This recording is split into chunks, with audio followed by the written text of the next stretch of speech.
Hi students, welcome to our channel Let's Learn DD. So இந்த வீடியோல என்ன பார்க்க போறோம்னா NEET JEE க்கான series problems பார்க்க போறோம். So இப்போதான் first time நம்ம சேனலை பாருங்கன்னா மறக்காம நம்ம சேனலை subscribe பண்ணிக்கோங்க. உங்களுக்கு ரொம்ப யூஸ்ஃபுல்லா இருக்கும். வாங்க இன்னைக்கான வீடியோக்குள்ள போலாம். The if power P, surface tension S and Planck's constant H are arranged so that the dimensions of time in their dimensional formula are in ascending order, then which of the following is correct? So என்ன கொடுத்தாங்கன்னா dimensional formula for power கண்டுபிடிக்கணும், surface tension கண்டுபிடிக்கணும், Planck's constant கண்டுபிடிக்கணும். சரியா?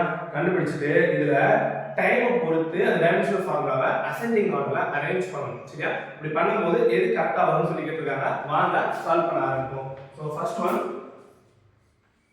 power. So பவர்னா என்னது? work by time. சரியா? So எனக்கு ஒர்க்குக்கு எனக்கு என்ன தெரியும்? ஒர்க்குங்கிறது ஆக்சுவலா என்னன்னா force into ஒரு small distance f dot d சொல்லுவோம். சரியா? f க்கு என்னது? m l t minus 2 இதான் force. சரியா? into distance என்ன வரும்? அங்க ஒரு l வரும். அப்ப இங்க மேல என்ன வரும்? m l t m l square t minus 2 இருக்கும். divided by time என்ன வரும்? ஒரு t minus t மட்டும் இருக்கும். சரியா? அப்ப சேர்த்தா என்ன வரும்? m l square இந்த t மேல போகும்போது minus 1 ஆ போகும். so minus 3. அப்ப பவர் என்ன வந்துச்சு? m l square t minus 3. சரியா? அடுத்து surface tension. surface tension வந்து force per unit length. சரியா? அப்ப force என்னது? m l t minus 2. சரியா? இது எப்படி வந்து ஆக்சுவலா f equal to ma சொல்லி கொண்டுட்டீங்க. சரியா? சோ இது வந்து தான் m l t minus 2 கொண்டுறோம். divided by இங்க ஒரு l. சரியா? சோ இதுக்கு என்ன ஆன்சர் வரும்? m இந்த l மேல வந்துச்சுனா என்ன ஆயிடும்? 0 ஆயிடும். t power minus 2. அப்ப surface tension என்ன வருது? m l naught t power minus 2. then last one is Planck's constant. Planck's constant என்னது?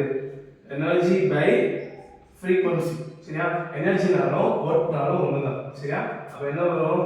m l square t minus 2 divided by frequency என்னன்னா 1 by time period 1 by s ன்னு வரும். சரியா?